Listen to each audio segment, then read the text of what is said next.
Mike, I'm gonna get ya, and you're gonna sing the song you sang about my daughters.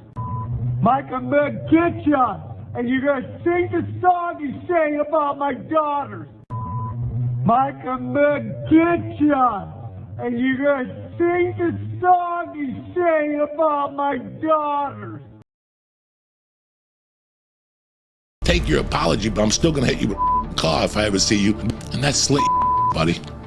I'm not gonna pay nobody to get you. You know, anybody from 10th Planet sees you, they're gonna break arm. So, who does Joey Diaz want murked like we're suddenly on the set of The Sopranos, and who is RedBar? To my surprise, Mike David's RedBar Radio has been running for 20 plus years with its own site and fan funding. A Voldemort that nobody in the Joe Rogan sphere or beyond dare to mention. The irony is that Joey Diaz has his own few Me Too clips that don't look good, favors for time on stage, that much so that he's backed up by Joe Rogan's copyright company Bent Pixels that will strike anybody that dares to show those clips. And we all remember Ari Shafir's comments about Kobe Bryant spiking Bert Kreischer in his own home, Brian Callen's allegations, Chris D'Elia's FBI investigation, Joey Diaz's criminal and murky past. So it makes the hatred towards RedBar a bit of a double standard. Oh my god, the conversations we have if people found out would be Okay, so you say the same thing as me, you're just afraid to say it publicly. Publicly, you're gonna pretend you're a goody two-shoes and that I'm an evil villain. No! He's a white kid that had everything going for him in his life. He's got rich parents, his family's got money, but people were starting to get concerned, and I get a call every couple of weeks from somebody going, this is going to go down. That he and Theo Von and other comedians let RedBar Radio get under their skin shows that they don't understand how to deal with a troll. RedBar's approach to me is obvious trolling, or as brash a persona as possible, designed to elicit a response from his targets. Which is how most of the internet functions anyway, so they should be used to it with fame and dealing with hecklers at shows. Behind closed doors, Joey and probably Joe Rogan clearly aren't happy about RedBar Radio. But Joe as usual avoids publicly addressing drama if he can, which Streisand effect-wise is a smart move, but isn't all that genuine. He'll never address RedBar, or his estranged father that drags his name through the mud in Murdoch Mail hit pieces every few months, all of the Shorb drama. He hasn't even addressed the reformed convict turned Jeffrey Dahmer guest he just had on his show. He must come close considering Red Band's his ex-producer's name, but he probably told Joey to remove the podcast episode, as people have been speculating online due to the threats made. Listen, every 2 weeks I get a call from a friend of mine or Theo, and we just goof on this guy. We just laugh. It's not even because if you have any street knowledge, if you know the way life works, he's gonna get his eventually. Face him, because now they're all gonna start hunting you down. Find you outside and they're gonna bust your head. For a guy who's been to prison for kidnapping and robbery and makes a living off controversial humor, it's just a little too funny for Joey to be on this high a horse. Credit to Too Lazy to Try, who covered this recently and also, like me, wasn't sure as to everything said in its 20-year run. Mike David of RedBar sung a parody cover of If I Saw You in Heaven with Sam Tripoli's kids on screen and says some pretty messed up lines. I won't include it for obvious reasons, and personally I think kids should never be brought into it, but it's no surprise as RedBar's entire persona is to go too far. But when you're a comedian whose whole image is also no joke is too far, look at the bad guy I used to be, it's ironic to then drive 11 hours to confront Mike in person with the help of a private investigator, as fellow comedian Sam Tripoli did. And finally, Tripoli hired an investigator and found him in Tucson hiding. He was out there for 10 hours, Tripoli. Tripoli's gonna, when the cops do come, somebody's gonna show them all the videos that you said and all you talked about. It's not gonna be a good day for you. 10 hours outside of Mike's place, for Mike to not answer or call the cops, the story is just insane.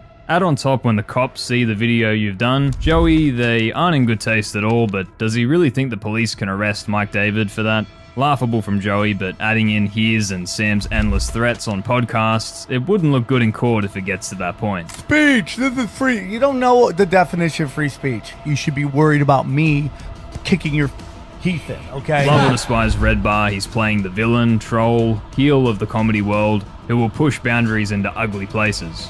And his bio even tries to hide behind the show being fiction like a movie. Not to be taken seriously by anyone, much like this disclaimer. It's definitely not for everybody, hence the niche audience, but it's hard to be the arbiter of funny and say RedBar is going too far, while Louis C.K. did a similar thing with his Parkland joke, controversial but praised by comedy fans. Or much the same with South Park's darkest jokes. Comedy, according to the Rogan sphere, is supposed to have no line you can't cross. And now its most famous free speech purveyors want the RedBar host for crossing the line they say doesn't exist. Joey even then does the same thing he's mad at Mike about. They made Rogan be guilty for laughing at my joke. Your wife is guilty of laughter. So if she's with you, I'm sure they're gonna Neither party looks the winner after all of that. Really, it's bad on all ends. Either way, finding RedBar, as many have stated, is like a weird alternate dimension. Strangely, visually and audio-wise, the production quality is quite good for a show you've never heard of, prompting you to go, what is this? But as it goes on, you realize it's a lot more negative, brash, and controversial than most podcast listeners are used to, and thus will always be a niche show. When clips go viral on YouTube or Reddit, some agree with these points, but most are put off by Mike's cynical persona, over-the-top approach, or gags seen as racist, or they have no clue what it even is. As it has more of an Alex Jones-esque presence on social media than a traditional show, due to its controversial nature. Style-wise too, with the explosion soundbites, yelling, occasional slurs, animated performance. Joey claims RedBar is a failed comic, and while it's hard to source an official story on Mike David, it seems he was pushed out of owning his own comedy club and might have some hatred towards the scene, especially when people like Schaub or Kreischer prosper in the industry through their connections. Fans of the early show point out, however, that it used to be more of a Howard Stern type of approach in its first decade, before becoming the mock every comedian show that it is today. In this story, neither party is the hero, but it really is something to see how sensitive these tough-skinned, apparently top-of-their-game comedians are when the joke is on them. As 99% of the time they ignore events like this, and all that happens is an X comment dismissing RedBar like Andrew Santino. Oh, RedBar said something mean about you. I'm like, someone that talks about comedy for a living mentioned me? Like, I'm in the rotation in some way? Like, you don't get to decide how people talk about you. Do you follow him? I do. I do too. I do. Yeah. I think that he's, I mean, there's something important about him. What the? Plot twist and a half, Bobby Lee and Whitney Cummings are surprisingly the first and only comedians to be admitted fans of RedBar Radio. Bobby does say that RedBar lies quite a bit, and Whitney says let's just let him do his thing as we're not the intended audience, which is funny as her sister is a dedicated RedBar fan. It only gets weirder, doesn't it? For Whitney to acknowledge that comedians needing everyone to like them is ridiculous too. I mean, either the universe is upside down or they're trying to have less videos made about themselves by appearing more humble. You know what I mean? Have you watched the ones on you? He's easy on me. YouTuber Too Lazy to Try is the only other figure that comedians have acknowledged. Brian Callen's mum saw his videos and didn't like it, but that's Callen's fault for being in a cow suit and being whipped by Steven Crowder, which, is he even still working there? Or Steve-O, not a comedian, but he did acknowledge Too Lazy to Try in a pretty friendly way. He won't copyright strike anything, but states he can't watch as it hurts his feelings, which was a solid way to handle the criticism. Steve-O had a few blunders that went viral, like doing zero research before his podcast with Danny Brown. What do you do on stage? I do music. You do music? Mm-hmm. Nice, man. Yeah, it's silly, dude. But he owned up to it really well, a masterclass for others in the podcast space who just block out the criticism and keep doing the same thing that's losing them fans. But there is something to be said in ignoring RedBar, as any attention given is the only reason many have recently found the show. Especially Joey being mad that RedBar said he's on Xanax, and then stating in the reply that he is on Xanax. I got the proof. So what you talking about? Thumbnail? Thank you. I got proof I don't do Xanax with my Xanax bottle.